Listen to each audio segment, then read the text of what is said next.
Stay awake, for you do not know when the Son of Man will come.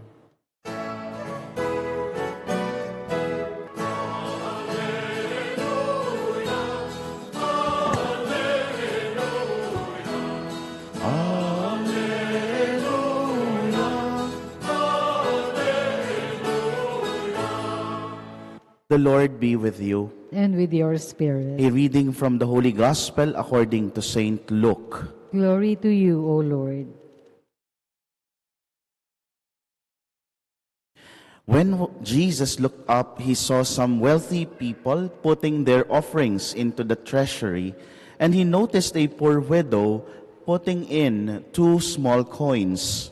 He said, "I tell you truly, this poor widow put in more than all the rest, for those others have all made offerings from their surplus wealth, but she, from her poverty, has offered her whole livelihood." My dear friends, the Gospel of the Lord. Praise to you, Lord Jesus Christ. Good evening, my dear brothers and sisters. And greetings and blessings as well for all those who are with us through our live streaming sa social media page ng Chapel of the Eucharistic Lord. Ang pagpapala ng Diyos ay sumainyo. Paano ba tayo nagbibigay? And what is the gauge of a person who truly gives? Ito ba ay nasusukat sa laki ng ibinibigay? O ito ay nasusukat sa laman ng kalooban? Father Mark Link, who is a Jesuit, said that there are 3 kinds of givers. Number 1, sabi niya, ito yung mga grudge givers. Ano ulit yun? Grudge givers. These are people who say, I hate it, but I will give. Sige na, ibigyan mo na nga yan para lumayo na yan, umalis na yan dito. No? Sige na, bigyan mo na ng staple wire yan para hindi na nanggugulo dito sa opisina natin. Bigay mo na. No? Ganun siguro yung mga grudge givers. They give reluctantly and with a certain feeling of resentment. And this is on the level of participation lang. Sige na, para na lang masabi. No? The second kind, sabi niya, is duty givers. Ano ulit yun? Duty givers. These are people who say, I ought to, so I must give. Alam mo, kailangan natin, naka-assign tayo ngayon as mass sponsors. Sige na, bigyan mo ng maglagay kayo sa envelope.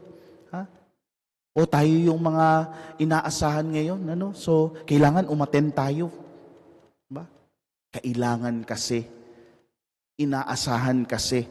No? They give with hesitation and with a certain feeling of obligation. I'm obliged to. And somehow they are in the level of involvement. Sige, para involved tayo, makita sa picture, no? May picturean maipopost yan sa kanilang page. The third kind of giver, sabi niya, is thanks givers. Ano ulit yun? Thanks givers. These are people who say, I am blessed, I want to give. Ay, salamat sa Diyos kasi talagang pinupuspos ako ng biyaya. Kailangan ko siyang ibahagi. At siguro ito yung mga taong tunay na masaya. Yung mga taong nagbibigay out of thanksgiving, out of gratefulness. Kasi they recognize how blessed they are and nakikita nila na ay hihinto ang grasya kapag sinarili ko ito. These are people, These are people who give from the heart and with a profound sense of gratitude. And they are in the level of commitment. Commitment. Maybe these are the people who are truly happy. My dear brothers and sisters, it's good to ask ourselves today, alin ba tayo dito?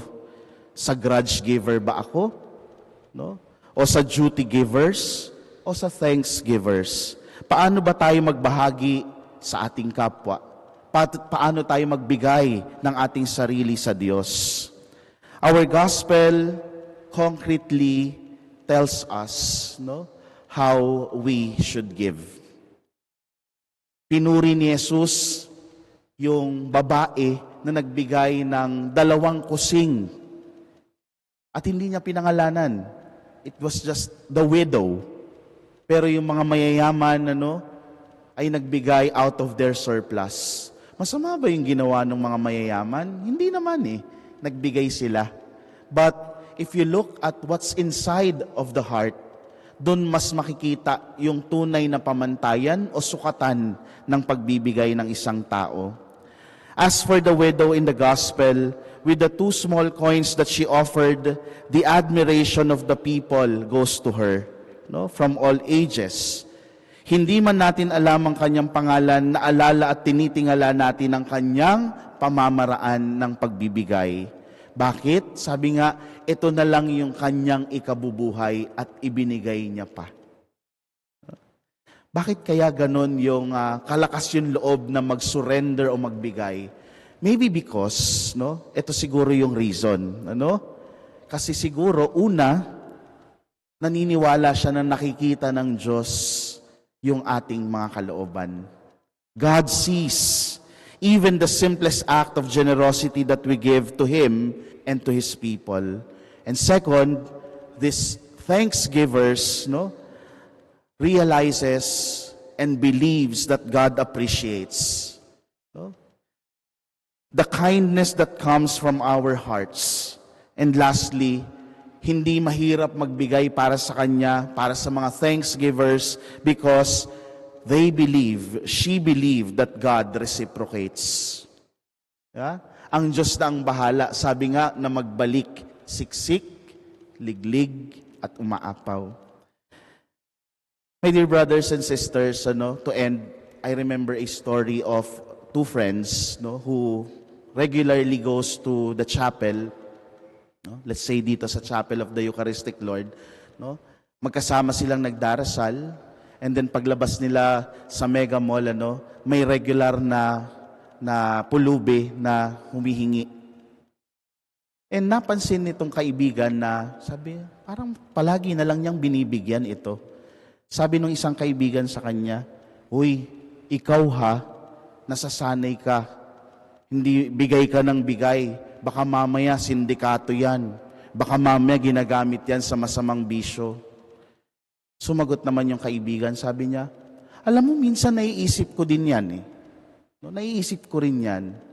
Pero, mas nananaig sa akin," sabi niya, "na baka yung ibibigay ko sa kanya ay yung last resort niya para makakain ng isang disenteng meal ngayong araw na ito. Bakit ko pa ipagkakait sa kanya?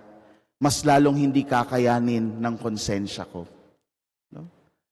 My dear brothers and sisters, hindi man ganito ka-intense sa mga storya ng ating pagbibigay, pero ganitong klase din ng pagbibigay ang inaasahan mula sa atin.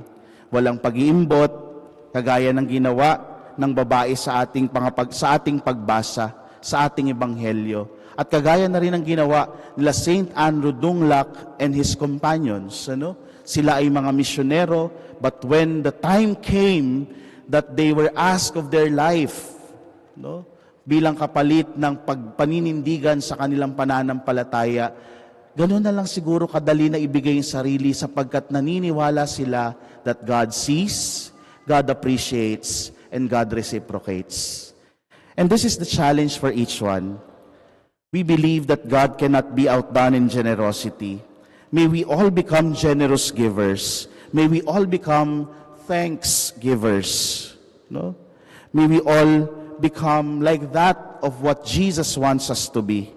To God, to His church, and to one another. Sabi nga, God loves a cheerful giver.